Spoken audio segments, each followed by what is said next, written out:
thanks for joining me. Today I'm going to share with you a project using the other part of the designer paper I used on the double fold pocket card the other day. It's some of the big pattern Christmas paper from Stampin' Up! So let's start with 5.5 by 8.5 inch crumb cake cardstock, scored at 4 1/4. And I have just wrapped this piece of cherry cobbler ribbon around my card front, and I have a little bit of snail adhesive here.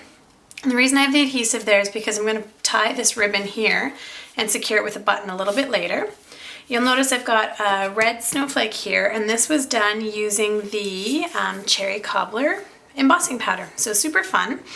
Now let's work on the layer using the designer paper first. So you can see here, oops, that I've got the pattern cut out just that has the greeting. And again, I needed a little bit of extra, so I embossed the snowflakes on here. And now I'm just going to, hopefully eyeball straight, I'm just going to paper pierce 3 holes. Let's hope again they're evenly spaced and straight. Should use my matte pack. And I'm just going to attach some dimension to this. So I'm just going to add my brads. So this is just going to make this layer pop a little bit more than just the plain designer paper. So again, I've got my brads, I've got the embossing, and I've got that really cute greeting from the designer series paper. Sorry, as you watch me take my dimensional back off with no nails, story of my life. Okay, and now I'm going to come back over here and I'm going to, oops, first attach my designer series paper. Now I want to make sure that I'm about where it needs to be. So I'm going to pull this ribbon nice and tight. Okay. So that's just a 1 1/4 inch piece of the designer paper.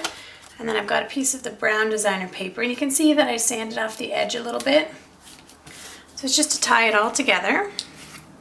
And now we're going to add this layer to our card front.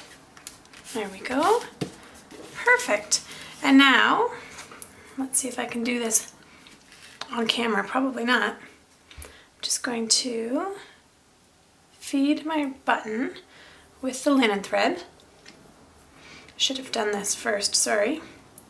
I love the cherry cobbler striped ribbon, but sometimes it's just, you know, you want a different way other than a knot or a bow to tie it.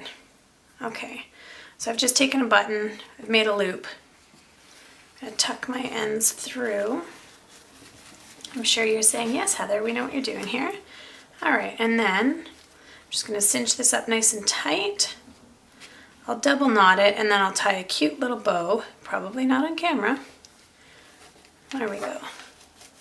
So you can see how that's just going to make a cute little bow there. I'll trim my ends, tie a bow, and of course at the end you'll see the finished card. So I hope you like what I've done with this designer paper, and I will see you again real soon. Check out my blog for all the dimensions and details, stampwithheather.ca. Have a great day.